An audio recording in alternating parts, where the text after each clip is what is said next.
ভাই যারা ব্রেন নিয়ে গবেষণা করে, কি নিয়ে ব্রেন নিয়ে যারা গবেষণা করে, তারা একটা কথা বলছে, ছোট বাচ্চাদেরকে যত আপনি পজিটিভ কথা বলবেন, মানে ইতিবাচক কথা বলবেন, এরা তত পজিটিভ মাইন্ডেড হবে।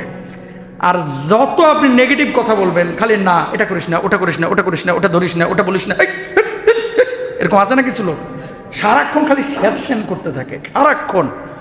যারা এই কাজগুলো বেশি করে, এদের বাচ্চা কাচ্চাগুলো পরবর্তীতে নষ্ট হয় বেশি। নাউজুবিল্লাহ বলেন। আমার নবী ছিলেন বাচ্চাদেরকে কখনো ওই যে প্রহার করেন নাই। এই যে মুরব্বীরা আপনারা এখনো আছেন এরকম যে হুজুর গোশতগুলো আপনার হাড্ডি আমার, হাফেজ আপনারা বানাইতেই হবে, মারিয়ালান পিডা, খবরদার বাচ্চাকে এরকম বলবেন না, ইনশাল্লাহ বলেন। আর হুজুরদেরকেও বলবো, মাদ্রাসায় যে সমস্ত হুজুর বাচ্চাদেরকে পিটাই, ও হুজুর হওয়ার যোগ্য না, ইমাম খতিব হওয়ার যোগ্য না। কথা বলেন ঠিক? কোথায় পাইছো মিয়া বাচ্চাদেরকে এভাবে মারা? শাসনের কথা আছে কিন্তু জুলুম না। কোথায় পেয়েছো এগুলো? ভণ্ডামি। নবীজি সাহাবীদেরকে কোরআন শিখিয়েছে, মারছে? একটা দলিল দেখান যে সাহাবীদেরকে বাঁশ দিয়ে পিটায় কোরআন শিখাইছে? মুহাম্মদ ওয়া আলা আলিহি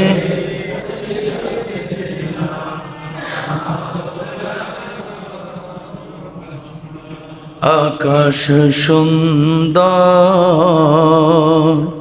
নদীও সুন্দর, সুন্দর বনের ফুল তার চেয়ে সুন্দর আমার প্যারা রাসূল, প্যারা রাসূল। আল্লাহুম্মা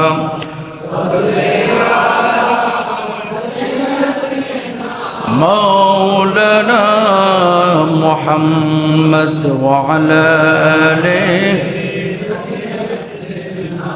মাওলানা মুহাম্মদ। লা ইলাহা ইল্লাল্লাহ, লা ইলাহা ইল্লাল্লাহ। সবাই বলেন লা ইলাহা ইল্লাল্লাহ, লা ইলাহা ইল্লাল্লাহ, লা ইলাহা ইল্লাল্লাহ, লা ইলাহা ইল্লাল্লাহ মুহাম্মাদুর রাসূলুল্লাহ সাল্লাল্লাহু আলাইহি ওয়াসাল্লাম। মুআজ্জাজ মুকাররম সম্মানিত মুসল্লিয়ান ইকরাম, আল্লাহ সুবহানাহু ওয়া তাআলা আবারও একটি সপ্তাহ পর জুমাবারে আমাদেরকে আসার, বসার, একত্রিত হওয়ার তৌফিক দান করেছেন। আল্লাহর শুকরিয়া আদায় করি। আল্লাহ যদি তৌফিক না দিতেন আমরা আসতে পারতাম না, বসতেও পারতাম না। এবং আল্লাহ সুবহানাহু ওয়া তাআলা নির্বাচিত করে আপনাকে আমাকে কবুল করেছেন। হৃদয়, মন, জবানকে উজাড় করে কালিমাতুশ শুকর আদায় করে সমস্বরে সবাই বলি আলহামদুলিল্লাহ। প্রিয় ভাইরা, আপনারা যারা এসেছেন আজকে প্রত্যেকেই এক একজন, এই যে শুরুতেই যারা এসেছেন এবং নিচতলা আপনারা ভরে ফেলেছেন, যারা অংশ নিয়েছেন, আল্লাহ সুবহানাহু ওয়া তাআলার রাসূল বলছেন, যারা জুমাবারে এরকম শুরুতেই মসজিদে আসে, আল্লাহ রাব্বুল আলামিন প্রত্যেককে এক একটা উট সাদাকা করার সওয়াব দান করেন। একটা উটের দাম কত এখন? গাবতলী হাটে যান, দেখবেন 10 লাখ টাকা চাইবে, 8 লাখ টাকা চাইবে, 12 লাখ টাকা চাইবে। আর যদি কোরবানি ঈদের সময় হয়, উটের দাম এখানে 20 লাখ টাকা, 25 লাখ, 30 লাখ পর্যন্ত ওঠে। তো 20 লাখ টাকা সাদাকা করতে হয়তো বা অনেক বেগ পেতে হয়। সেখানে আল্লাহ সুবহানাহু ওয়া তাআলা আপনার শুধু মসজিদে আগে আসার কারণে এই সাদাকা 20 লাখ টাকার একটা উট সাদাকা করলে যে পরিমাণ সওয়াব আল্লাহ তাআলা আপনার আমলনামায় লিখে দিয়েছেন। তার মানে আজকে প্রত্যেকে আমরা 20 লাখ টাকার ব্যবসা করে ফেলেছি। আলহামদুলিল্লাহ বলেন। কয় লাখ? 20 লাখ। যদি এটা এখন পাওয়া যাচ্ছে না, পাওয়া যাবে কোথায়? কিয়ামতে, আখিরাতে ইনশাআল্লাহ বলেন। এরপরে সেকেন্ড স্টেপে যারা আসবে তারা হচ্ছে একটা গরু বা মহিষ সাদাকার সওয়াব। সুবহানাল্লাহ। এরপরে যারা আসবে তারা হচ্ছে ছাগল, আর ওই ছাদের উপরে যেগুলো, এগুলো হচ্ছে ডিম সাদাকার সওয়াব পাইবে। কি মানে এগুলো তো আসবে আরবি খুতবার আগে। ইনশাআল্লাহ নেক্সট জুমা থেকে আমি চাই যে আমি আসার আগে 12টা 15 আগে নিচতলা ভরে যাবে ইনশাআল্লাহ বলে। নিচে যারা আপনারা আসেন, আগেও আসতেন, এখনো আসেন, আসলে ইমানদার এমনই হওয়া উচিত। যার হৃদয়ের ব্যাপারে আল্লাহ রাসূল সাল্লাল্লাহু আলাইহি ওয়াসাল্লাম বলছেন ওয়ারাজুলুন কলবুহু মুআল্লাকুম ফিল মাসাজিদ, যাদের হৃদয়গুলো মসজিদের সাথে এভাবে জড়িত, সম্পর্কিত, সম্পৃক্ত, আল্লাহ রাব্বুল আলামিন তাদেরকে আরশের নিচে বিশেষ ছায়া দেবেন। সুবহানাল্লাহ। আসবেন তো ইনশাআল্লাহ? আল্লাহ কবুল করুন, সবাই বলেন আমিন। আজকে গুরুত্বপূর্ণ একটি টপিক নিয়ে কথা বলবো ইনশাআল্লাহ। আজকের টপিকের শিরোনাম হচ্ছে পারিবারিক জীবন এবং ইসলামের রূপরেখা। মনে রাখবেন, এই যে চায়ের দোকানগুলো, আজকে আসার পথে ওই যে আপনাদের ওই কোনায় নাস্তা করলাম এক হোটেলে, সংসদে কি আলোচনা হয়? হোটেলগুলো আর চায়ের দোকান হচ্ছে সংসদের চাইতে বড় সংসদ। কথা বুঝেন নাই? তেল মন্ত্রী যা বুঝে না এরা তার চেয়ে বেশি বুঝে, গ্যাস মন্ত্রী যা বুঝে না এরা এর চেয়ে তো বেশি বুঝে। বাপ রে বাপ। আহাব্বুল বিলাদি ইলাল্লাহি মাসাজিদুহা, জোরে বলেন আল্লাহু আকবার। আল্লাহর কাছে সবচেয়ে পছন্দের স্থান পৃথিবীতে হচ্ছে মসজিদ, সুবহানাল্লাহ বলেন। আর সবচেয়ে নিকৃষ্ট স্থান হচ্ছে বাজারঘাট, নাউজুবিল্লাহ বলেন। যত পারেন বাজারে কম বসার চেষ্টা করবেন, ইনশাআল্লাহ বলেন। এই মাঠে ঘাটে, বাজারে, দোকানে, হোটেলে যত বেশি আপনি সময় দিবেন, গুনাহের পাল্লাটা তত ভারী হবে। কারণ এই রেস্টুরেন্টগুলো, হোটেলগুলো, দোকানগুলো, চায়ের দোকানগুলো, এগুলো হচ্ছে গীবতের আখড়া। এখানে চায়ের দোকানদারের কোনো দোষ নাই, দোষ হচ্ছে আমাদের। আমি চা দোকানদার যারা আছেন আপনাদের কাছে রিকোয়েস্ট করব, আপনি বড় করে সাইনবোর্ডে লিখে দেন এখানে গীবত করা, পরনিন্দা করা আর বেহুদা রাজনৈতিক আলাপ নিষেধ, ইনশাআল্লাহ বলেন। কারণ জেনে শুনে আমি কাউকে পাপের ভাগীদার হতে দিতে পারি না। কথাটা বলার মাকসাদ আছে। আলোচনা সমালোচনা করা সহজ, কাজ করা কঠিন। আপনি এখান থেকে যতই আলোচনা করেন, আলোকপাত করেন, আপনি রাষ্ট্রের কিছুই পরিবর্তন করতে পারবেন না। রাষ্ট্রীয় আলোচনা করার জন্য পার্লামেন্টে যে সমস্ত আলেম ওলামারা আছেন, যারা ভালো মানুষ আছেন যে কোনো দলের, তারা আওয়াজ উঠাইলে রাষ্ট্র পরিবর্তন হবে। কথা বলেন ঠিক কিনা? ওই যে হানজালা ভাই কালকে দেখলাম মাথায় পাগড়ি লাগায় বলছে, লিডারকে গালি দিলে যদি বিচার হয়, প্রধানমন্ত্রীকে সমালোচনা করলে যদি জেলে যেতে হয়, তার বাবাকে সমালোচনা করলে যদি জেলে যেতে হয়, বছরের পর বছর জেল খাটা লাগে, আল্লাহর নবীকে অস্বীকার করলে, কটাক্ষ করলে, গালমন্দ করলে কেন বিচার হবে না? মৃত্যুদণ্ড কার্যকর করতে হবে, আইন চায়। কথা বলেন ঠিক? ভালোই বলেছে। কেন বলেছে ভালো? এটা আমাদের ইমানের সাথে জড়িত। আমরা তো এমন মেম্বারই চাই যারা আল্লাহর নবী, আল্লাহর রাসূল সাল্লাল্লাহু আলাইহি ওয়াসাল্লামের ইজ্জত নিয়ে সারা পৃথিবীর বুকে বুক উঁচিয়ে মাথা উঁচিয়ে বাঁচবে, ইনশাআল্লাহ বলেন। নবীকে ভালোবাসেন না? তো যাই হোক, আমি যেখান থেকে কথাটা বলছিলাম, চায়ের দোকানে, রেস্টুরেন্টে এগুলো গীবত, পরনিন্দা আপনারা কেউ করবেন না, সবাই বলেন ইনশাআল্লাহ।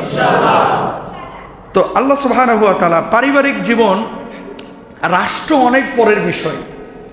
মনে রাখবেন, আপনি যদি প্রেসিডেন্ট হতেন, ধরে নিলাম যে আপনাকে আল্লাহ তাআলা প্রেসিডেন্ট হওয়ার তৌফিক দিয়েছেন বা এমপি মন্ত্রী হওয়ার তৌফিক দান করেছেন, আপনি রাষ্ট্র কিভাবে চালাইতেন?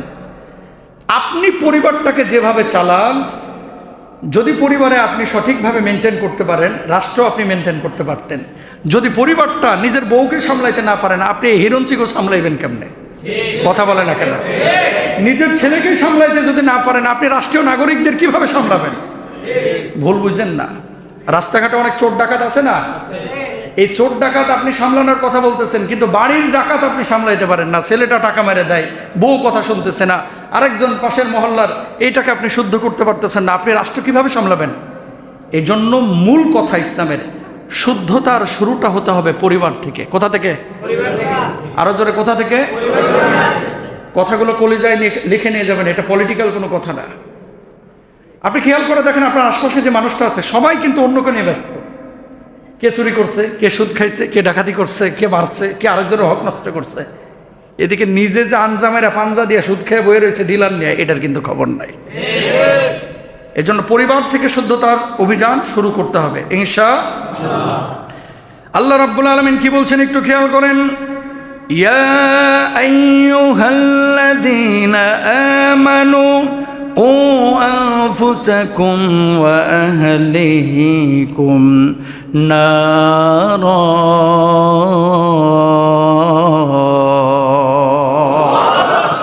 রাব্বুল আলামিন আলামিন বললেন, তোমরা নিজেরা জাহান্নামের আগুন থেকে বাঁচো, পরিবারের সদস্যদেরকে জাহান্নামের আগুন থেকে বাঁচাও। এই জাহান্নাম কোন জাহান্নাম? রব্বুল আলামিন এটাও বললেন, ওয়াকুদুহান নাসু ওয়াল হিজারাতু আলাইহা মালাইকা। জোরে বলেন আল্লাহু আকবার। যেই জাহান্নামের ইন্ধন হবে মানুষ আর পাথর। আল্লাহু আকবার। প্রিয় ভাইরা আমার, আগুন যখন জ্বলতে চায় না আমরা শুকনো লাকড়ি দিই, আগুন যখন জ্বলতে চায় না আমরা তখন কি দিই? কেরোসিন দিই। আগুন যখন জ্বলতে চায় না তখন আমরা বিভিন্ন উপায় অবলম্বন করি। ওই জাহান্নামের মধ্যে আল্লাহ রাব্বুল আলামিন দুনিয়ার মানুষকে যখন নিক্ষেপ করবেন, জাহান্নামের আগুন যখন জ্বলতে চাইবে না, আল্লাহ রাব্বুল আলামিন ওই মানুষকে আর পাথরকে জাহান্নামের মধ্যে দিয়ে অঙ্গার বানাইবেন, আর জাহান্নাম মানুষের রক্ত গোশত এগুলোকে পেয়ে দাও দাও দাও দাও করে জ্বলবে। জোরে বলেন আল্লাহু আকবার। ও কলিজার টুকরা ভাইরা আমার, দুনিয়ার আগুনকে 1 মিনিট 2 মিনিট আমরা সহ্য করতে পারি না। মোমবাতির আগুন আমরা সহ্য করতে পারি না। পরোটা একটু গরম হইলে মুখে নিতে পারি না। সাদা ভাতটা একটু গরম হলে আমরা মুখে নিতে পারি না। জাহান্নামের আগুন আমরা কিভাবে সহ্য করব? এই দুর্বল শরীর নিয়ে জাহান্নাম, এই দুর্বল শরীর নিয়ে জাহান্নামের আগুন সহ্য করা যাবে না। আল্লাহু আকবার। জাহান্নাম বড় ভয়াবহ জায়গা, জাহান্নাম বড় ভয়াবহ জায়গা, জাহান্নাম বড় ভয়াবহ জায়গা। ও কলিজার টুকরা ভাইরা আমার, জাহান্নামের এক কিনারা আর এক কিনারা থেকে আশ্রয় প্রার্থনা করে, ও আল্লাহ এই জাহান্নামের অংশ আমারে বানায়েন না, এই জাহান্নামের অংশ আমারে বানায়েন না। জাহান্নামের এক প্রান্ত আর এক প্রান্তের তর্জন গর্জন শুনে কেঁপে ওঠে। ও দুনিয়ার মুসলমান ভাই বোনেরা, যারা আমাকে এই মুহূর্তে শুনছেন, পর্দার আড়াল থেকে বাড়ি থেকে মায়েরা শুনছেন, প্রত্যেককেই বলবো, জাহান্নাম যেমন কঠোর, জাহান্নামের ফেরেশতারা তার চাইতে বড় কঠোর। বলুন আল্লাহু আকবার। শিকল বেঁধে যখন নিয়ে যাবে, মানুষগুলো চিৎকার করে বলবে, আল্লাহ বুঝতে পারি নাই মাহবুদ দুনিয়ার জিন্দগিতে, ও মাহবুদ আমার জাহান্নামে নিয়েন না। এই দুর্বল চামড়া, যেখানে একটা সুই দিয়ে পোষ মারলে ফিনকি মেরে রক্ত বের হয়ে যায়, যেখানে একটা চাকু দিয়ে একটু পোষ দিলেই ফিনকি মেরে গোশত বের হয়ে যায়, রক্ত ব্লাড বের হয়ে যায়, প্রসারিত হয়, যেটা বন্ধ হতে চায় না। ও আল্লাহ এই জাহান্নামের আগুন কিভাবে সহ্য করব? ও আল্লাহ জাহান্নামের আগুন কিভাবে সহ্য করব? একটা পরোটার তাওয়া যখন দেখেন পরোটাটা দেয়, ডিমটা 1 মিনিটও না 30 সেকেন্ডের ভিতরে হয়ে যায়। পরোটাটা তাওয়ার উপরে যখন দেওয়া হয় তখন দেখবেন পরোটাটা মুসমুসে হয়ে যায়। যখন ভাতটা টকবক টকবক করে ফুটে, ওই যে ভাতের মাড়গুলো উপরে উতলে উঠে এবং ঢাকনাটা থাপ থাপ করে আওয়াজ হয়, ভাতের মাড়ের মধ্যে ভাতগুলো যেভাবে উঠানামা করে, জাহান্নামের মধ্যে মানুষগুলো সেদিন কিয়ামতের ময়দানে উঠানামা করবে। আল্লাহু আকবার বলেন। একটু চিন্তা করেন না, সহ্য করতে পারবেন? একটু কল্পনা করেন জাহান্নামের আগুন কিভাবে আমরা সহ্য করব। একটু কল্পনা করেন, একটু কল্পনা করেন। দুনিয়ার খেল তামাশা, এই ধোকাবাজি, এই ধোকার জিন্দেগি, এই জিন্দেগি টেনে আমরা প্রত্যেকেই পেরেশান। আজকে যে মানুষটা কবরে শুয়ে আছে, এ জান্নাতি না জাহান্নামী আমরা কেউ জানি না। আহারে এই রোদের মধ্যে, এই উত্তপ্ততার মধ্যে, এই গরমের মধ্যে রাস্তা দিয়ে কতক্ষণ হাঁটলেই শরীরটা একেবারে ভিজে যায়, ভেতরটা একেবারে হাহাকার শুরু হয়ে যায়। তেষ্টায় বাড়িতে এসে ফ্রিজ থেকে পানি বের করে আপনি গলার মধ্যে ঢেলে দিচ্ছেন। এই গরমে যদি অবস্থা হয়, কিয়ামতের ময়দানে জাহান্নামের আগুনটা কত মারাত্মক হবে। আল্লাহু আকবার। কলিজার টুকরা ভাইরা আমার, কোন কোন মানুষ কিয়ামতের ময়দানে বিনা হিসাবে হাসতে হাসতে জাহান্নামে যাবে। আর কিছু কিছু মানুষ নিজেরা সৎ কাজ করেছে, ভালো কাজ করে দুনিয়া থেকে বিদায় নিয়েছে, কিন্তু সন্তান সন্ততি কিয়ামতের ময়দানে আল্লাহ রাব্বুল আলামিনের সামনে দাঁড়ায় যাবে। ও আল্লাহ আমার বাপ জান্নাতে যাচ্ছে, আমার মা জান্নাতে যাচ্ছে। আল্লাহ আমার বাপ যদি এই দুনিয়ার জিন্দগিতে যদি বুঝাইতো, যদি নামাজ পড়াইতো, যদি দিন ফলো করাইতো, দিন বানাইতো, আল্লাহ আপনি আজকে আমাকে হয়তো বা জাহান্নামে দিতে পারতেন না। সুতরাং আমার এই দায়ভার আমার বাপ মাকেও নিতে হবে, কারণ আমার বাপ মা শেখায় নাই। রাব্বুল আলামিন বললেন, কি বলো এগুলো? মানুষজন তখন জবাব দেবে, وقالوا ربنا إنا أطعنا سادتنا وكبراءنا فأضلونا السبيلا। আল্লাহ আমারে ধরার আগে আমার বাপটারে ধরেন, আমারে ধরার আগে আমার পিস সাহেবরে ধরেন, আমারে ধরার আগে আমার খতিবরে ধরেন। নাউজুবিল্লাহ বলেন না। কেন? সতর্ককারী হিসেবে আল্লাহ যাকে দায়িত্ব দিয়েছিল সে আপনাকে সতর্ক করে নাই। বুঝাইতে পারছি? আপনার দায়িত্ব কিন্তু একরকম, আমার দায়িত্ব আর এক রকম, আপনার বাপ মার দায়িত্ব আর এক রকম। অনেক বাবারা চায়, অনেক মায়েরা চায় আমার ছেলেটা নামাজ পড়ুক, আমার ছেলেটা দিনদার হোক, অথচ বাপ নিজে নামাজ পড়তেছে না। হিসাব দেওয়া লাগবে না? লাগবে কি লাগবে না বলেন? এই জন্য কলিজার টুকরা ভাইরা আমার, নিজে নামাজ পড়বো, সন্তানদেরকে নামাজের জন্য আদেশ করবো ইনশাল্লাহ বলেন। যেগুলো জুমা না পড়ে এখন বিছনার উপরে শুয়ে শুয়ে মোবাইল টিপাটিপি করতেছে, বাড়ায় চামড়া উঠায় ফেলাবেন ছেলে মেয়ে, ভাত বন্ধ নামাজ না পড়লে। কথা বলেন ঠিক কিনা? 7 বছর থেকে আদেশ। কয় বছর থেকে? আমি খুব খুশি। ওই যে দেখেন ছোট ছোট বাচ্চা আপনারা নিয়ে এসেছেন, মনে রাখবেন এই যে দেখেন, এই যে আল্লাহর ওলি বসে আছে মাশাআল্লাহ। এই যত ছোট বাচ্চা মসজিদে বাড়বে এলাকা তত বেশি সুন্দর হবে ইনশাল্লাহ বলেন। ব্রিটিশদের একটা নিয়ম কি জানেন? ইংল্যান্ড আমেরিকার একটা রুলস হচ্ছে, এরা মুরব্বীদের নিয়ে অত ভাবে না, এরা মধ্যবয়স্ক নিয়ে এত ভাবে না, এরা ইয়াং জেনারেশন নিয়ে ভাবে। তবে তার চাইতে বেশি ভাবে এই যে 7 বছর, 5 বছর, 6 বছর, 8 বছর, 2 বছর এই বাচ্চাদেরকে ওরা বলে পিউপিল। কি পিউপিল? পিউপিল মানে হচ্ছে রাজার সন্তান, রানীর সন্তান। এই থিমটা যদি বাংলাদেশের মানুষ আমরা নিতাম, শুধু এই থিমটা, আমি দিনের কথা বলতেছি না, ইসলামের অনেক নীতি নৈতিকতা ওদের মধ্যে আছে কিন্তু ঈমান নাই। আমাদের এখানে অনেক লোক আছে যারা আমরা ঈমানের মধ্যে থাকি দাবি করি, কিন্তু ঈমানের আদব আখলাক, ইসলামের আদব আখলাক আমাদের অনেকের মধ্যে নাই। কথা বলেন ঠিক কিনা? এই যে ছোট ছোট বাচ্চাদেরকে ওরা এত প্রায়োরিটি কেন দেয়? এদের চিকিৎসা ফ্রি, বাসে উঠলে এদের কোনো পয়সা নাই, স্টুডেন্টদের সমস্ত বাস ফ্রি। এই বাচ্চাদেরকে প্রায়োরিটি এই কারণেই দেয় যে এরাই আগামীর পৃথিবীটা গড়বে। কথা বলে মুরব্বী মানুষটা এখন উনি নামাজ পড়বে, কালাম ইবাদত বন্দেগী করবে, খাবে দাবে ঘুমাবে, ঈমান নিয়ে মরে যাবে, ঝামেলা শেষ। কথা বলেন ঠিক কিনা? কিন্তু আগামীর ব্রিটেন আমেরিকা, আগামীর পৃথিবীতে গড়বে এই পিচ্ছিরা। এখন বলেন আমাদের দেশে এই যে হামে বাচ্চারা যে মারা যাচ্ছে, হসপিটালগুলোতে যে অবস্থা, এই ছোট বাচ্চাদেরকে যদি ওদের মতো আমরা প্রায়োরিটি দিতে না পারি, নেক্সট 50 বছর পরে, 100 বছর পরে পৃথিবী কোথায় যাবে সে অনুপাতে তারা বাচ্চাদেরকে পড়ায়, সে অনুপাতে বাচ্চাদেরকে তারা অ্যাডভান্স করে। আর আমাদের বাচ্চাগুলারে এখন কিন্ডার গার্ডেনে দিছি, মায়েরা সকাল থেকে সন্ধ্যা পর্যন্ত 17টা কোচিং করাইতে করাইতে জুয়ান মা বুড়ি হয়ে যাইতেছে। কথা বলে না? জুয়ান মা কি হয়ে যাচ্ছে? বুড়ি হয়ে যাচ্ছে, খালি বাচ্চাকে টানতে টানতে। ওই দেশে বাচ্চাদেরকে স্কুল থেকে যখন পাঠায় বলে দেয় বাড়িতে গিয়ে পড়াশোনা করবা না, কি করবা? ঘুমাবা। কেন? কয় বাড়িতে গিয়েই যদি পড়া লাগে স্কুলের কামটা কি? মাথা বুঝতে পারছেন কোন জায়গায় এরা লাগাইছে? আর আমাদের স্যাররা কি বলে, এই বেটা হোমওয়ার্ক করে নিয়ে আইবি কালকে 30 পৃষ্ঠা, না হলে তোর পিঠের চামড়া তুলে ফেলবো। এই কথাটা আপনি বলার সাথে সাথে ওই দেশে আইনত দণ্ডনীয় অপরাধ। আমি ওই দেশকে হাইলাইট করতেছি না, আমি শেখার কথা বলতেছি। পুরো শিক্ষা ব্যবস্থাটা আমাদের এমন অবস্থায় আছে, নেক্সট 50 বছর পরে আমরা বিশ্বকে কি লিড করব? ইরান 2000 কিলোমিটার দূরে মিসাইল পাঠাচ্ছে, আমরা 200 কিলোমিটার পাঠাইতে পারি না। আমগো মিসাইল পহিলা বৈশাখে দেখছেন না? ওরে বাপ রে বাপ, আমগো মিসাইল হচ্ছে বাঁশ দিয়ে বানানো। কথা বলেন না কেন? আমি আমাদের মিসাইল নিয়ে কথা বলছি না, আমি বলছি আমাদের যারা হর্তাকর্তা, যারা মাথা, বিশ্ববিদ্যালয়ে যারা পড়েছে, ওরা গবেষণা করবে মিসাইল নিয়ে, ওরা গবেষণা করবে আন্তর্জাতিক ওই ড্রোন নিয়ে, ওরা গবেষণা করবে বাংলাদেশ থেকে মিসাইল ছোড়া হবে, আমাদের সার্বভৌমত্ব কেউ যদি আঘাত করে ওই মিসাইল গিয়ে ওয়াশিংটনে আঘাত করতে পারবে। কথা বলেন ঠিক কিনা? এমনি এমনি না, যদি আমাদেরকে আঘাত করে, যদি যুদ্ধ লাগে। কথা বোঝেন নাই? এগুলো নিয়ে সেখানে গবেষণা করবে। আমগো গবেষণা হয় বাঁশ দিয়া কিভাবে পেঁচা বানানো যায়।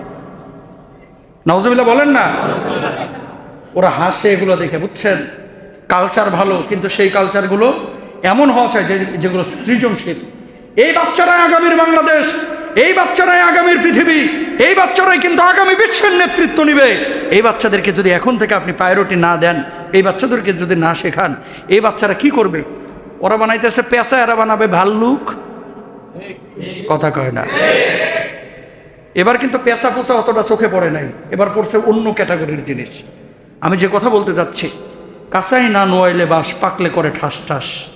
আমি আবারও বলি, আপনার মূল সম্পদ আপনার বাড়িটা না, আপনার মূল সম্পদ ফ্যান্টাসির সামনের ওই দোকানগুলো না, আপনার মূল সম্পদ হচ্ছে আপনার এই বাচ্চাটা।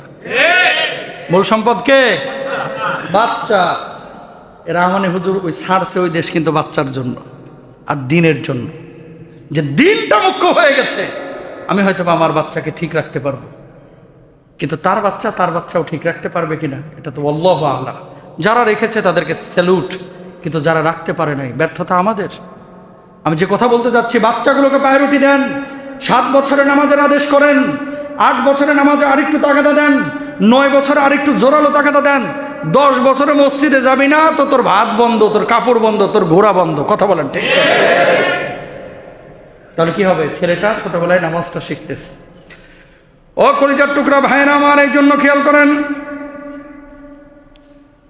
আল্লাহ রাব্বুল আলামিন বললেন, ওয়া আহলিকুম নারা, জাহান্নামের আগুন থেকে তোমার পরিবার সদস্যদেরকে বাঁচাও। নবীজি সাল্লাল্লাহু আলাইহি ওয়াসাল্লাম, বুখারী মুসলিমের হাদিস, কুল্লুকুম রাইন ওয়া কুল্লুকুম মাসউলুন আন রাইয়াতিহি, তোমাদের মধ্যে প্রত্যেকে দায়িত্বশীল আর প্রত্যেকেই কিয়ামতের ময়দানে আল্লাহ রাব্বুল আলামিনের সাথে জিজ্ঞাসিত হবে, সামনে জিজ্ঞাসিত হবে। জোরে বলেন সুবহানাল্লাহ। তাহলে পরিবারের সদস্য কে আছে? আপনার বাবা, আপনার মা, আপনার ছেলে মেয়ে, আপনার স্ত্রী পরিজন। নিজে খালি নামাজ পড়লে হবে না, হাজি হইলে হবে না, নিজের পরিবারের সদস্যদেরকে। আপনার হজ করা মানে ওমরা করা বারবারের চাইতে জরুরি ছেলেটাকে নামাজি বানানো। আপনি নিজে যে বারবার ওমরায় যাচ্ছেন আর ছেলে নামাজ পড়ে না, গামজট্টি হয়ে গেছে। আপনি চেষ্টা করবেন এই ছেলেকে, চেষ্টার পরে 18 বছর হইল না, বিপদগামী হয়ে গেছে, আপনি দায়ী থাকবেন না। মনে রাখবেন, আপনি হাফেজ বানানোর জন্য চেষ্টা করেছেন, হয় নাই, কিয়ামতের ময়দানে আল্লাহ আপনাকে হাফেজের বাবা হিসেবে মর্যাদা দিবেন। সুবহানাল্লাহ বলেন। কেন বলেন তো? সৎ কাজের নিয়ত করলে, আপনি যে চেষ্টা করেছেন এটার প্রতিদান দিবেন কে? এখন আপনি চেয়েছেন ছেলেকে ভালো করতে, কিন্তু হয় নাই কোনো কারণে, সওয়াব আল্লাহ আপনাকে দেবেন, কিন্তু আল্লাহ আপনার হৃদয়ের অবস্থাটা দেখবেন যে আপনি আসলে চেষ্টা করেছেন কিনা। এবার আসেন, পরিবারের একটা উল্লেখযোগ্য পার্ট হচ্ছে আপনার স্ত্রী। আপনার কি? স্ত্রী। খয়রুকুম, নবীজি বলেছেন তোমাদের মধ্যে উত্তম সেই ব্যক্তি, খয়রুকুম খয়রুলি আহলিহি, যে তার পরিবারের মধ্যে উত্তম। মানে স্বামীর কাছে স্ত্রী উত্তম, স্ত্রীর কাছে স্বামী উত্তম। মানে স্ত্রীর কাছে যে স্বামী উত্তম, আল্লাহর কাছেও সে স্বামী উত্তম। সুবহানাল্লাহ বলেন। আবার স্বামীর কাছে যে স্ত্রী উত্তম, আল্লাহর কাছেও সে উত্তম। সুবহানাল্লাহ বলেন। বিয়ের উদ্দেশ্যটা কি বলেন? বিয়ের উদ্দেশ্য কি খালি বাচ্চা পালা? বিয়ের উদ্দেশ্য কি খালি সন্তান জন্ম দেওয়া? বিয়ের একটা উদ্দেশ্য আছে, এটা আমার কথা না, আমার রবের কথা। সুবহানাল্লাহ। বিয়ের উদ্দেশ্যটা কি খেয়াল করেন। ওমিন আয়াতিহি আন খালাকা লাকুম মিন আনফুসিকুম আজওয়াজান লিতাসকুনু ইলাইহা ওয়া জাআলা বাইনাকুম মাওয়াদ্দাতাও ওয়া রাহমা। আল্লাহু আকবার। আমি তোমাদেরকে সৃষ্টি করেছি কাকে? জোড়ায় জোড়ায়, নারী এবং পুরুষকে। আল্লাহ রাব্বুল আলামিন বললেন এটাও একটা নিদর্শন। কার? আল্লাহ। এবং এই যে বন্ধনগুলো, বৈবাহিক সম্পর্কগুলো আল্লাহ রাব্বুল আলামিন দিয়েছেন কেন? লিতাসকুনু ইলাইহা, যাতে করে একে অপরের কাছে গিয়ে তোমরা সুখ পাও, শান্তি পাও। সুবহানাল্লাহ। তাহলে স্বামী এবং স্ত্রীর সম্পর্কটা আল্লাহ তাআলা দিয়েছেন যাতে করে আমরা একে অপরের কাছে কি পাই? শান্তি পাই। 3টা উদ্দেশ্য দেখেন। তাসকুনু ইলাইহা মানে হচ্ছে মানসিক প্রশান্তি, 2 নম্বর হচ্ছে মাওয়াদ্দা, ভালোবাসা, আর 3 নম্বর হচ্ছে রহমা, দয়া। সুবহানাল্লাহ বলেন। উদ্দেশ্য কয়টা? 3টা। একটা হচ্ছে মানসিক প্রশান্তি। আপনি কি জানেন, এখানে আমরা যারা বসে আছি, হয়তো না হলে 60% মানুষ, 40% পাবেন এরকম যারা আসলেই শান্তিতে আছে, আর ম্যাক্সিমাম মানুষ মানসিকভাবে স্ত্রীর উপরে বা স্বামীর উপরে বিরক্ত। আপনি স্বীকার করেন বা না করেন, এটা বিরক্ত এবং শান্তি নাই। বাড়িতে ঢুকে দারোগার মতো, বাইরে থাকে মেসো বিড়ালের মতো, কথা বলে না। বাইরে যখন থাকে একেবারে নাদান না খান্দা, আর বাড়ি থেকে বউর সাথে ভাব নাই, যেন থানার দারোগা এসে। কোনো সময় মুখে হাসি নাই, কোনো সময় একটু রহমের কথা নাই, ভালোবাসার কোনো কথা নাই। খবরদার, আল্লাহ বানাইছে, আল্লাহ বৈবাহিক অবস্থা দিয়েছে, সম্পর্কের অবস্থা তৈরি করে দিয়েছে। সে আল্লাহ বলছে যাতে করে একে অপরের সাথে সম্পর্কটা সুন্দর থাকে, সুখে থাকে, দয়ার থাকে। এখন আপনি নিজেকে চিন্তা করেন, বৈবাহিক অবস্থায় আপনার জীবনটা কেমন? যদি ভালো না থাকে আপনার করণীয় কি? আল্লাহ নবী সাল্লাল্লাহু আলাইহি ওয়াসাল্লাম বলছেন, খয়রুকুম খয়রুকুম লি আহলিহি ওয়া আনা খয়রুকুম লি আহলি। আমি আমার পরিবারের কাছে উত্তম।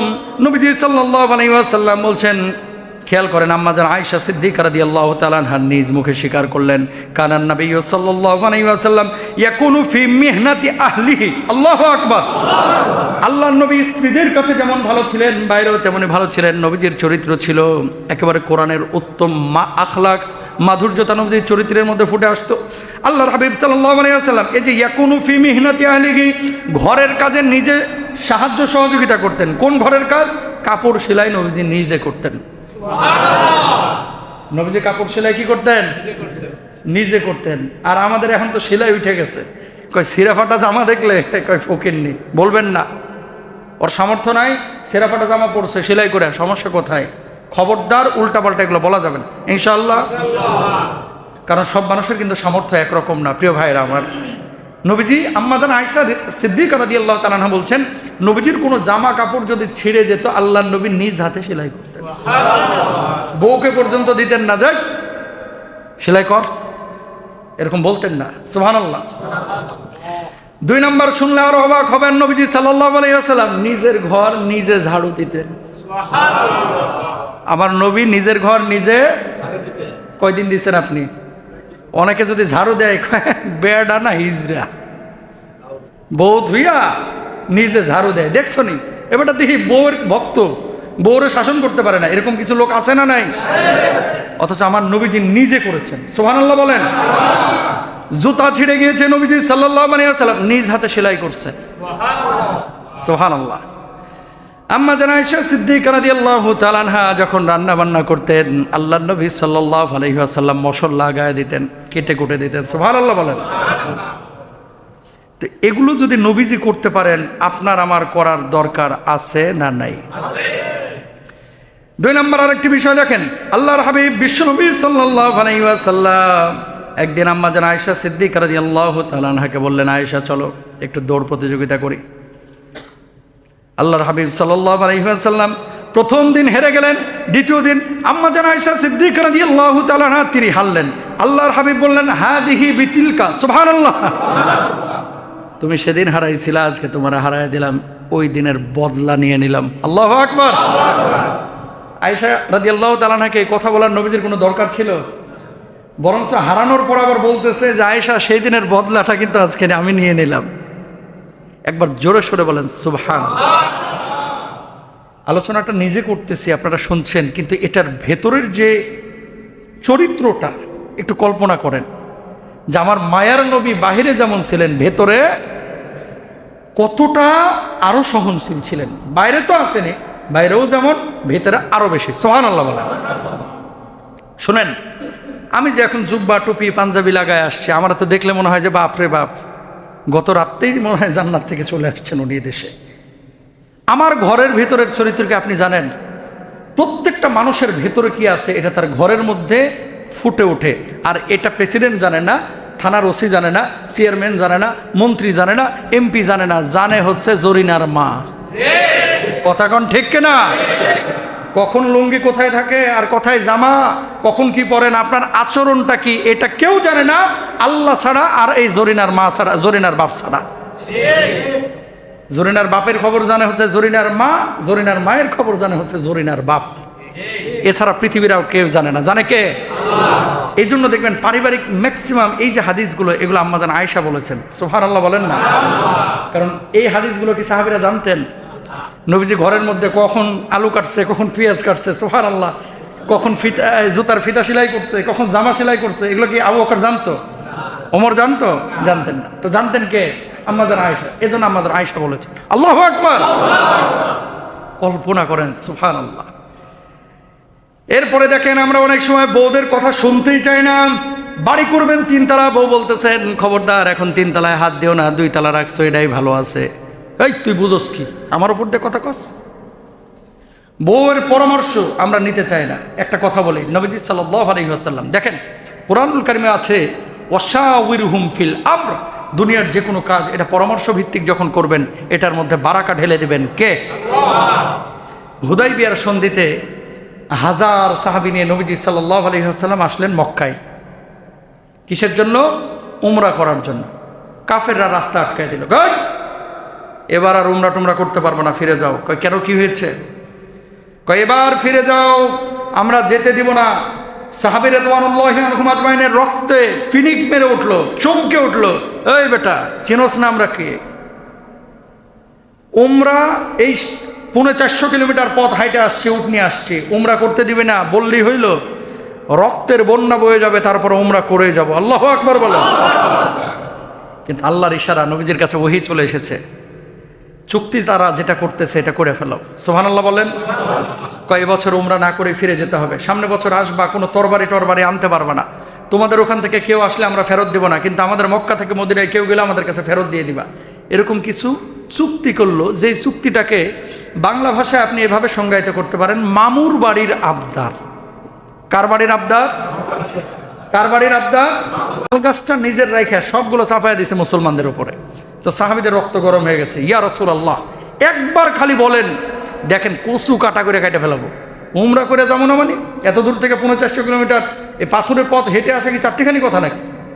আপনারা যারা হজ্জে যাচ্ছেন খেয়াল করেন, এই গাড়ি দিয়ে যাইতেই তো আপনারা অস্থির হয়ে যান যে হুজুর আর কতক্ষণ, 8 ঘন্টা 7 ঘন্টা লেগে যাচ্ছে। সেখানে তারা হেঁটে এসেছে। আল্লাহর নবী বললেন, এই সাহাবীরা ক্ষান্ত হও, একটু ধৈর্য ধারণ করো। আল্লাহ তাআলা বললেন, নবী মেনে নেন, তার শর্তগুলো মেনে নেওয়া হলো। এটাকে যদিও এখন পরাজয় মনে হয়েছে, পরবর্তী অল্প সময়ের পরে মুসলমানদেরকে আল্লাহ রাব্বুল আলামিন এই শর্তের কারণে বিজয় দিয়েছেন। সুবহানাল্লাহ। নবীজি মেনে নিলেন, সাহাবীদেরকে বললেন, সবাই ক্ষান্ত হও, আমরা উমরা না করে চলে যাব, সবাই মাথা ন্যাড়া করে ফেলো, আর তোমাদের ওই পশুগুলো কোরবানি করে ফেলো। কি পশুগুলো কোরবানি করে ফেলো। কোনো সাহাবী উঠতেছে না। সবার ভিতরে একটা মানে এটা নবীজির আদেশ অমান্য না, মানে একটা অভিমান কাজ করতেছে। ইয়া রাসূলুল্লাহ, এ মামুর বাড়ির আবদার করলো আর আপনি চলে যাচ্ছেন, এটা তো মানতে আমাদের কষ্ট হচ্ছে। এমন না যে নবীজির আদেশ অমান্য করতেছে। নবীজি বললেন, সবাই মাথা হলক করো, পশুগুলো কোরবানি করে ফেলো। কেউ উঠতেছে না। নবীজি তখন নিজে তাঁবুর মধ্যে চলে গেলেন। তাঁবুর মধ্যে বসা ছিলেন নবীজির স্ত্রী উম্মে সালামা রাদিয়াল্লাহু তাআলা আনহা। আল্লাহু আকবার। দেখেন দেখেন কি বলছেন উম্মে সালামা, ওগো নবীজি, কেউ আপনার কথায় সাড়া দিল না, হয়তো একটু পরে দিবে, তবে আপনার একটা আমি পরামর্শ দিতে চাই, আপনি নেবেননি? আল্লাহর নবী বললেন, উম্মে সালামা বলো বলো, কি পরামর্শ আছে? তাঁবুর মধ্যে থেকে আপনি বের হয়ে যান, কোন সাহাবী আপনার যারা এই সাথী বর্গ এখানে আছে, কে মাথা হলক করলো, কে কোরবানি করলো, আপনি মোটেও তাকাবেন না। আপনি নিজের মাথাটা নিজেই হলক করেন, নিজেই চুলগুলো ফেলা দিয়ে নিজের পশুটা কোরবানি করে দেন। আমার বিশ্বাস একজন সাথীও সাহাবীও বসে থাকবে না, আপনার এই কাজের সঙ্গে সঙ্গে তারা কোরবানি করে দেবে, হলক করে দেবে। জোরে বলেন সুবহানাল্লাহ। পরামর্শ দিলেন কে? উম্মে সালামা রাদিয়াল্লাহু আনহা। নবীজি উম্মে সালামার কথা শুনে তিনি তাঁবু থেকে বের হয়ে মাথা কামায়া তিনি পশুটাকে কোরবানি করে দিলেন। জোরে বলেন আল্লাহু আকবার। আরো জোরে বলেন আল্লাহু আকবার। এবার একটা কল্পনা করেন তো, পরামর্শটা কার নিয়েছে? ওখানে তো আবু বকর আছে, ওসমানের মতো জাদরেল সাহাবীরা আছে, পরামর্শ দিচ্ছে উম্মে সালামা, আমার নবীজির স্ত্রী। তাকবীর। তাহলে বউয়ের পরামর্শ নেওয়া যাবে কি যাবে না? যাবে। যদি নেন এটাতে ভালো হবে ইনশাআল্লাহ। প্রিয় ভাইরা আমার, এই জন্য আল্লাহর হাবিব সাল্লাল্লাহু আলাইহি ওয়াসাল্লাম যেমনভাবে পরিবারের কাজ করেছেন, স্ত্রীদের সঙ্গে পরামর্শ করেছেন, বাচ্চারা যারা ছিল বাড়িতে এদের সঙ্গে হাবাচক আচরণ করেছেন, ইতিবাচক।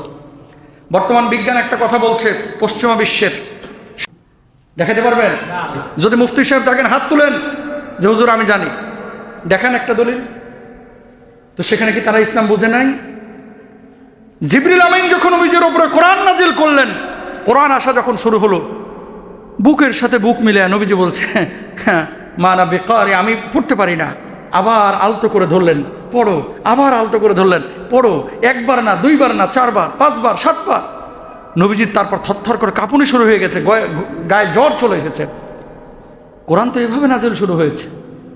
আমাদের দেশের মানুষ হচ্ছে, আসলে আমরা বাপদাদা থেকে মুসলমান হয়েছি, তো পড়াশুনো তো মুসলমান হয় নাই। এই জন্য ইসলামের অনেক বিষয় যেগুলো ইসলামে নাই, এগুলোকে ইসলামের ভিতরে ঢুকায়, এটারই একটা নিয়ম বানায় ফেলাইছে। বাবা, আপনার ছেলে হাফেজ হতে পারলে আলহামদুলিল্লাহ ভালো, আপনার ছেলের জন্য হাফেজ হওয়া ফরজ না তো। মৌলিক জ্ঞান শেখানো, ইসলামে আইন শেখানো, ইসলামের ফরজে আইন যে বিষয়গুলো, মৌলিক জ্ঞান, কিভাবে নামাজ পড়বে, রোজা করবে, দিন ফলো করবে, সুদ ঘুষ থেকে বেঁচে থাকবে, হালাল জীবনযাপন করবে, এটা হচ্ছে ফরজে আইন। এটা কি ফরজে আইন? হাফেজ বানানো ফরজে আইন না। যদি হয় আলহামদুলিল্লাহ, নূরুন আলা নূর, আপনি হাফেজের বাবা, কিয়ামতের ময়দানে আল্লাহ আপনাকে ইজ্জত দেবেন। না হয় পেরেশানির কিছু নাই তো, ওরা নিয়ে এসে আপনি আলিয়া মাদ্রাসায় দেন, কমি মাদ্রাসায় দেন, অন্য জায়গায় দেন, বা স্কুলে পড়াইলেও প্রতিদিন আপনি মাদ্রাসার সাথে তাল্লুকাত রাখেন। হুজুর, হাড্ডি আপনার, গোশত আমার, এই গোশত আপনার, হাড্ডি আমার, এই সমস্ত কথা আগের যুগে মানুষ না বুঝা বলছে। আমার বাবা বলে আসছিল, আমার বাবা বলে আসছিল ছোটবেলায়, কিন্তু এই কথা এখন বলা যাবে না, কারণ এখনকার বাচ্চারা অনেক সফট। মোবাইল আপনি বুঝেন কি, কদ্দুর বুঝেন? ওদের হাতে দিয়ে দেখেন। এটাকে আপনি স্কুলে শিখাইছেন? কথা বলেন। যে কথাগুলো বলতেছি এগুলো কিন্তু আমার কথা বলতেছি না। বিশ্ব চলছে এক গতিতে, বাংলাদেশ চলছে আর এক গতিতে। কথা বলেন না কেন? এই যে আইফোনটা, এই ফোনটা ওরে দেন, দেখবেন যে ও অনেক কিছু বুঝে, আপনি বুঝেন না। চাচারে দিলে চাচা খালি লারবো, এটা হলুদ সাদা, আর ফোন আসলে খালি কচ করছে, কই নীলটা কোনটা, টিপ মারে আর ধরে, আর লালটা কাটছে ফোনটা ইয়া করে দেয়, রেখে দেয়, মানে লালটা দিয়ে কাটে, সবুজটা দিয়ে ধরে, এই থিম ছাড়া আর কিচ্ছু জানে না। আর ওদেরকে দেন, দেখেন কত কি বাইর করে ফেলে। মানেটা কি? আপনি কি ওদেরকে স্কুলে শিখাইছেন? খুব চিন্তা করবেন বিষয়টা। এই জিনিসগুলো ওরা শিখছে কিভাবে? নিজে নিজে টিপে টিপে কিন্তু শিখে ফেলাইছে। তার মানে কি, যারা এটা নিজে শিখতে পারে তাদের ভিতরে ক্রিয়েটিভিটি আছে, অনেক জিনিস ওরা বুঝে যেটা আপনি বুঝেন না। তার মানে কি, আল্লাহ তাআলা তাদের মেধাটাকে ওইভাবেই কিন্তু এখন তৈরি করে দিয়েছেন। ওদেরকে যদি ওইভাবে গাইড করতে পারেন, এই ছেলেগুলোই ইরানের ওই আয়াতুল্লাহ খামেনির মতো বিশ্বকে লিড করবে। কথা বলেন। কিন্তু আমরা পারতেছি না সেটা, এটা আমরা পারতেছি না। গোটা ব্রিটেন আমেরিকায় আর বই নাই, কিন্তু এখন বই দিয়ে পড়ায় না বাচ্চাদেরকে, তারা এখন সফটওয়্যার দেয়, অ্যাপস দেয়, ডিজিটাল করে পড়াচ্ছে। ওই দেশগুলোতে বাচ্চা কাচ্চারা স্কুলে যাওয়ার জন্য পাগল, আর আমাদের বাচ্চাদেরকে এখনো লাঠি দিয়ে পিটাইতে পিটাইতে নিতে হয়। কথা বলেন না কেন? এই যে আমার বাচ্চাদেরকে লন্ডনে ভর্তি করছিলাম না, সকালবেলায় ওইটা পাগল করে ফেলায়, কখন স্কুলে যাবো, কখন মাদ্রাসায় যাব। স্কুল থেকে যখন নিয়ে আসি, তারা আসতে চায় না, মনটা কালো হয়ে যায়, খারাপ হয়ে যায়। তো এই যে আগ্রহ, ওখানে যাওয়ার জন্য পাগল, আর এখানে না যাওয়ার জন্য পাগল। তার মানে কি, ওই পরিবেশটা আমরা দিতে পারি নাই। আমি আপনাদেরকে বলবো, আপনাদেরও দায়িত্ব আছে ভাই, আপনাদেরও দায়িত্ব আছে। সব কিছু বাংলাদেশের স্কুলগুলোর উপরে নির্ভরশীল, মাদ্রাসার উপরে নির্ভরশীল হওয়া যাবে না। বাচ্চাদের প্রথম ইনস্টিটিউট হচ্ছে আপনার পরিবার, আপনার পরিবার, আপনার পরিবার। 50% জিনিস বাবার থেকে আর মার থেকে শিখে। আপনি যদি মুখ খারাপ করেন কারোকে, আপনার ছেলেটা ওই মুখ খারাপ শিখবে। আপনার অ্যাটিটিউড, আপনার বলা, আপনার কথা, এ সব কিছু শিখে কিন্তু আপনার থেকে, আপনার ওয়াইফের থেকে। এর জন্য আমি বলি ভাই, বাচ্চারা হচ্ছে আপনার মূল অ্যাসেট। প্লিজ বাচ্চাদেরকে সবসময় স্যানস্যান করেন না, নাবাচক কথা বলেন না, এদের সাথে পজিটিভ থিঙ্কে হাবাচক কথা বলেন, এবং বাচ্চাদেরকে সৎ বানান, বাচ্চাদেরকে ইতিবাচক মনোভাব নিয়ে বেড়ে ওঠান। দেখবেন এই বাচ্চাগুলোই আগামীর বিশ্বকে লিড করবে ইনশাআল্লাহ। আল্লাহ কবুল করুক, সবাই বলেন আমিন। প্রিয় ভাইরা আমার, এরপর আল্লাহর নবী সাল্লাল্লাহু আলাইহি ওয়াসাল্লামের স্ত্রী আম্মাজান আয়েশা সিদ্দিকা রাদিয়াল্লাহু তাআলা আনহা, তিনি বলছেন, মা দরাবা রাসূলুল্লাহ সাল্লাল্লাহু আলাইহি ওয়াসাল্লাম শাইউন কাত্তুন বিয়াদিহি। জোরে বলেন সুবহানাল্লাহ। আল্লাহর নবী তার গোটা জীবনে একদিনও কোনো স্ত্রীকে মারেন নাই। আল্লাহু আকবার বলেন। নবীজি জীবনে কোনো স্ত্রীকে মারেন নাই। তবে হ্যাঁ, ঝগড়া যে হয় নাই, মান অভিমান হয় নাই, এটা মনে করেন না। নবীজি কোনো কারণে অভিমান হয়েছে, বাড়ি থেকে বের হয়ে গেছেন, আবার একটু পরে বা কিছুদিন পরে আবার ঠিক হয়ে গেছে, আবার চলে এসেছেন। কিন্তু এই যে মারধর করা, প্রহার করা, এটা ইসলাম অনুমোদন করে না। কখনো বউদের গায়ে হাত তুলবেন না। এবং অনেক স্ত্রী আছে, আমি জানি না বাড়ি থেকে আওয়াজ পাচ্ছে কিনা, গণমাধ্যম আছে, মিডিয়া আছে, আওয়াজ পাবে কোনো না কোনো বউ যদি স্বামীর গায়ে হাত তুলে, ওই বউয়ের হাতও জাহান্নামে, ওও জাহান্নামে। যেটা এই জামানায় এখন চলতেছে, সম অধিকার, এগুলো অধিকারের অপব্যবহার। কোন স্বামীকে কোন স্ত্রী যদি গালমন্দ করে, মারে, প্রহার করে, আঘাত করে, ওই স্ত্রী জাহান্নামে। যেমনইভাবে স্ত্রীকে মারা যাবে না, স্ত্রীর কোনো কথন বলন চলন স্বামীর সাথে এরকম অ্যাটিটিউড করা যাবে না। কারণ কোনো স্ত্রী মারা যাওয়ার পরে স্বামী যদি বলে যে স্ত্রীটা ভালো ছিল, আমার আল্লাহ বলছে ওই স্ত্রী ভালো, তার জন্য জান্নাতের ফয়সালা, সুবহানাল্লাহ। আর যদি স্ত্রীকে খারাপ বলে তাকে জাহান্নামে যেতে হবে। আল্লাহ মাফ করুক, আমিন বলেন। এরপর আল্লাহর হাবিব সাল্লাল্লাহু আলাইহি ওয়াসাল্লামের সাহাবী রিদওয়ানুল্লাহি আনহুম আজমাইন, নবীজি সাল্লাল্লাহু আলাইহি ওয়াসাল্লামের নাতি নাতনি ছিল দুইজন। ওই যে একাধিকের মধ্যে হাসান এবং হুসাইন রাদিয়াল্লাহু তাআলা আনহুমা, ভুল বলছি, দুইজন না, একাধিক নাতি নাতনি ছিলেন। কিন্তু হাসান হুসাইনের একটা কথা বলতে গিয়ে এই কথাটা আসছে। আল্লাহ নবী সাল্লাল্লাহু আলাইহি ওয়াসাল্লাম এত বেশি ভালোবেসেছেন এই দুই নাতিকে, উনি সিজদায় চলে গিয়েছেন, দুই নাতি এসে ঘাড়ের উপরে উঠেছেন, নবীজি মাথা ওঠান নাই। সাহাবীরা পেছন থেকে মনে করেছেন আল্লাহ নবীর কি রূহ কবজ হয়ে গেল কিনা। নবীজি সাল্লাল্লাহু আলাইহি ওয়াসাল্লাম কতক্ষণ পরে মাথা উঠিয়েছেন, দেখলেন হাসান হোসেন ঘাড়ের উপরে ছিল, এই জন্য নবীজি ইমামতিতেও মাথা ওঠান নাই। আল্লাহু আকবার। তেমন ভালোবেসেছেন। নবীজি খুতবা দিচ্ছেন, হাসান হোসেন নিচে এসে জুব্বা টানতেছেন। নবীজি 1-1.5 মিনিট খুতবা বন্ধ করে দিলেন। খুতবা যখন বন্ধ করে দিয়েছেন, খুতবা বন্ধ করার পরে এবার হাসান হোসেন দৌড় দিয়ে চলে গিয়েছেন। একটাবার কল্পনা করেন তো, যদি বাংলাদেশে এরকম সিস্টেম হতো যে নাতি আসছে খতিব সাহেবের বা ইমাম সাহেবের ছেলে মেয়ে আসছে, খুতবা বন্ধ করে দিয়েছে, জুব্বা টানছে, আসরের আগে ইমাম আর খতিবের চাকরি শেষ। কথা বলেন না কেন? পিরিতি লাগাইবেন ও পিরিতি বাড়িতে মসজিদে। কিন্তু নবীজি এতটা সহনশীল ছিলেন বাচ্চাদের ওপরে। হাসান হোসেন যখন সামনে আসছেন, নবীজি ধমক দিতে পারতেন না। এই জন্য ছোট বাচ্চা মসজিদে কেউ নিয়ে আসলে ছ্যাদ করে উঠবেন না। মনে রাখবেন, এই বাচ্চারাই আগামীর বাংলাদেশ, এই বাচ্চারাই কিন্তু আগামীর বিশ্বকে লিড করবে। এই বাচ্চারাই বড় বড় মুফতি হবে, মুহাদ্দিস হবে, বড় বড় খতিব হবে। সুতরাং এদেরকে আমরা মসজিদে নিয়ে আসবো।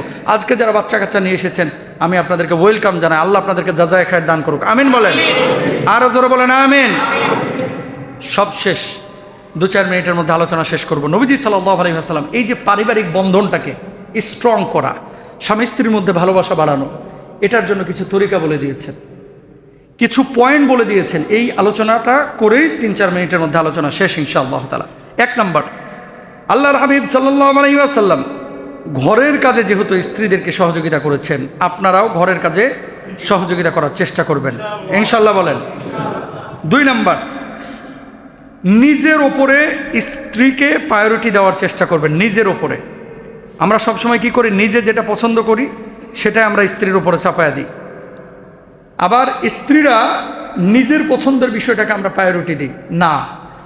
মুমিন আপনার সামাজিক জীবন বলেন, পারিবারিক জীবন বলেন, নিজের উপরে অন্যকে যখনই প্রাধান্য দিবেন, আল্লাহর নুসরত আপনার উপরে আসবে, সাহায্য আসবে। সুবহানাল্লাহ বলেন। দোয়া করবেন একে অপরের জন্য, স্বামীও করবেন, স্ত্রীও করবেন। কি দোয়া? সবাই বলেন আমার সাথে, রব্বানা হাব লানা মিন আজওয়াজিনা ওয়া যুররিয়াতিনা কুররাতা আ'য়ুনিন ওয়াজআলনা লিল মুত্তাকিনা ইমামা। আল্লাহু আকবার। আপনিও করবেন, আপনার স্ত্রীকেও এই দোয়াটা করতে বলবেন নামাজের পরে ইনশাআল্লাহ। এরপর আল্লাহর হাবিব সাল্লাল্লাহু আলাইহি ওয়াসাল্লামের হাদিস কি, রহিমাল্লাহু রাজুলান কামা মিনাল লাইলি ফাসাল্লা ওয়া আইকাযা ইমরাআতাহু। জোরে আল্লাহু আকবার। আমার কথা না, নবীজির হাদিস, আবু দাউদ শরীফের 1308 নম্বর হাদিস। আল্লাহ সেই ব্যক্তির উপরে রহম করেন, সেই পরিবারের উপরে রহম করেন যে রাতে উঠে নামাজ পড়ে এবং তার স্ত্রীকেও জাগিয়ে দেয় নামাজ পড়ার জন্য। আল্লাহু আকবার। তাহলে নিজে নামাজ পড়বেন আর বউরে একটু আদর্শ হক করে বলবেন যে তুমিও নামাজ পড়ো, ধমকায় না, ঠিক আছে? একটু ভালোভাবে বুঝান যে দেখো তাহাজ্জুদ তো আল্লাহর কাছে সবচেয়ে প্রিয়, সুতরাং আমি পড়তেছি তুমিও পড়ো। আমি ফজরটা পড়তে গেলাম মসজিদে, তুমিও ঘরের মধ্যে ফজরটা পড়ো ইনশাআল্লাহ বলেন। তো যদি এই কাজ করেন, আমার নবী বলছে সুনানে আবু দাউদের হাদিস, ওই পরিবারের উপরে, ওই ব্যক্তির উপরে, ওই স্বামী স্ত্রীর উপরে আল্লাহর রহমের প্রবাহ চালু হয়ে যায়। সুবহানাল্লাহ। এরপর আল্লাহর নবী সাল্লাল্লাহু আলাইহি ওয়াসাল্লাম তিরমিজির হাদিস 2392 কি বলছেন, ইদা হাব্বার রাজুলু আখাহু ফালইখবিরহু। যখন কেউ কাউকে ভালোবাসে তখন তাকে জানিয়ে দেওয়া। আপনি যদি স্ত্রীকে ভালোবাসেন বলেন আমি তোমাকে ভালোবাসি। আপনি যদি আপনার বন্ধুকে ভালোবাসেন বলেন আপনাকে আমি ভালোবাসি, মহব্বত করি। আপনি মুরব্বীকে ভালোবাসেন, কাকা আসসালামু আলাইকুম কেমন আছেন, বুকে টেনে নেন, কপালে একটা চুমু দেন, কাকা আপনাকে দেখলে আমার দিলটা ঠান্ডা হয়ে যায়, আপনাকে আমি খুব ভালোবাসি, কাকা আমার জন্য একটু দোয়া করবেন। সুবহানাল্লাহ বলেন না। আপনার বাবাকে একটু বুকে টেনে নেন, কপালে একটু চুমু দেন, আব্বা আপনাকে ভালোবাসি আলহামদুলিল্লাহ। চাচাকে বলেন না, এই কথাটা বললে 1 লাখ টাকা দিলে জানা খুশি হবে, কথাটা একই রকমের খুশি হবে। সুবহানাল্লাহ বলেন। মানুষ কিন্তু কথার দ্বারা মানুষের মন জয় করা যায়। কথা দিয়ে যেমন ফিতনা তৈরি করা যায়, কথা দিয়ে সম্পর্ক বিচ্ছিন্ন করা যায়, কথা দিয়ে সারা পৃথিবীর মানুষের মনও জয় করা যায়। সুবহানাল্লাহ। এই আমার কথা না, এটা নবীজির কথা। তাহলে ভালোবাসার কথা মৌখিকভাবে বলার কথা বলেছেন কে? নবী সাল্লাল্লাহু আলাইহি ওয়াসাল্লাম। এরপরে হচ্ছে তাবাসসুমুকা ফি ওয়াজহি আখিকা সাদাকা। জামে তিরমিজির 1956 নম্বর হাদিস। স্ত্রীদের সঙ্গে হাসি মুখে কথা বলা এবং নম্র আচরণ করা, এটাও সাদাকা। ধরেন 2000 টাকা দান করলে তো পয়সা খরচ হয়, একটা হাসি দিতে কয় টাকা খরচ হয়? ও আপনাদের এখানে তো হাসি দিলে খরচ হয় মনে হয় টাকা পয়সা। চুপ করে বসে রয়েছেন দেখে, হাসলে কি ক্ষতি হয়? আরে মুসল্লির সাথে আপনার দেখা হলো, খতিবের সাথে দেখা হলো, দোকানদারের সাথে দেখা হলো, আগে মুচকি হাসিটা দিয়ে সালাম দিবেন, আসসালামু আলাইকুম ভাই কেমন আছেন? এই দেখে তাকান, আমার মুখের দিকে তাকান, আসসালামু আলাইকুম ভালো আছেন ভাই, আল্লাহু আকবার কেমন আছেন আপনি? এই যে কথাটা বললেন, একটা সদাকার সব আল্লাহ তাআলা আপনার আমল নামে লিখে দেবেন। দেখছেন ইসলাম কত সুন্দর, মানে নাজাতের জন্য, মুক্তির জন্য যা দরকার সব আল্লাহ দিচ্ছে, আমরা জানি না, বুঝি না। সুবহানাল্লাহ বলেন। ছোট ছোট উপহার দেওয়া, তাহাদ্দু তাহাব্বু, ছোট ছোট উপহার আশপাশের মানুষকে দেন, আপনার স্ত্রীকে দেন, ভালোবাসা আল্লাহ তাআলা বাড়িয়ে দেবেন। আর সবশেষ যে বিষয়টা, সেটা হচ্ছে রাগ নিয়ন্ত্রণ করা। রাগ আর ভালোবাসা একসাথে চলতে পারে না। ওয়াল কাযিমিনাল গায়যা ওয়াল আফিনা আনিন নাস। যেই পরিবারে জামাই এবং বউ, স্বামী এবং স্ত্রী যত রাগ নিয়ন্ত্রণ করতে পারবে, ওই পরিবারের ওপরে আল্লাহর রহম তত বেশি আসবে, ওই পরিবারের শান্তি তত বেশি আসবে। সুবহানাল্লাহ বলেন। যত পাপের এই মূল হচ্ছে রাগ। সুতরাং পারিবারিক জীবনে অভিমান হবে, ঝগড়া হবে, বিবাদ হবে, খবরদার এটা সিরিয়াস পর্যায়ে নেবেন না। কারণ যত রাগ গুচ্ছাই হোক, রাত্রিবেলায় বিছানা গেলেই সব ঠান্ডা, আলহামদুলিল্লাহ সব রাগ গুচ্ছা চলে যায়। এটা কার ইশারা? আল্লাহ। লিয়াসকুনা ইলাইহা, সুবহানাল্লাহ। কিন্তু আমাদের কমিউনিটির সমস্যা হচ্ছে, ওই যে বলেছিলাম ঢাকা সিটিতে নাকি 60,000-এর উপরে তালাকের আবেদন পড়ছে প্রতি বছর এভারেজে। নাউজুবিল্লাহ বলেন। রাগ যখন ওঠে, কয় তুই তালাক, তোর মা তালাক, তোর বাপ তালাক, তোর 14 গোষ্ঠী তালাক, বাইর হ। নাউজুবিল্লাহ বলেন। খবরদার তালাক শব্দ উচ্চারণ করবেন না, ইনশাল্লাহ বলেন। এতে করে কি হয়? আপনি হয়তো বা সেপারেশনে চলে যান, ছোট্ট বাচ্চাগুলো বিপদে পড়ে, না তারা বাবার মায়া পাচ্ছে, না তারা মায়ের মায়া পাচ্ছে। এজন্য বলবো, চূড়ান্ত পর্যায়ের বিচ্ছেদের কোনো কারণ না থাকলে কেউ তালাকের পথে যাবেন না ইনশাআল্লাহ। আল্লাহ আপনাদের পরিবারের মধ্যে বারাকা দান করুক, আমিন বলেন। আল্লাহ তাআলা ছেলে মেয়ে আহাল পরিবারের মধ্যে ভরপুর বারাকা দান করুন। আল্লাহ শান্তি বিরাজমান করে দেন, ছেলে মেয়েদেরকে দিনদার মুত্তাকি পরেজগার বানায় দেন। হাদা মা ইনদি ওয়াল ইলমু ইনদাল্লাহ আলাইহি তাওয়াক্কালতু ওয়া ইলাইহি উনীব ওয়া আখির দাওয়ানা আলহামদুলিল্লাহি রাব্বিল আলামিন। ওয়াসসালামু আলাইকুম ওয়া রাহমাতুল্লাহি ওয়া বারাকাতুহু।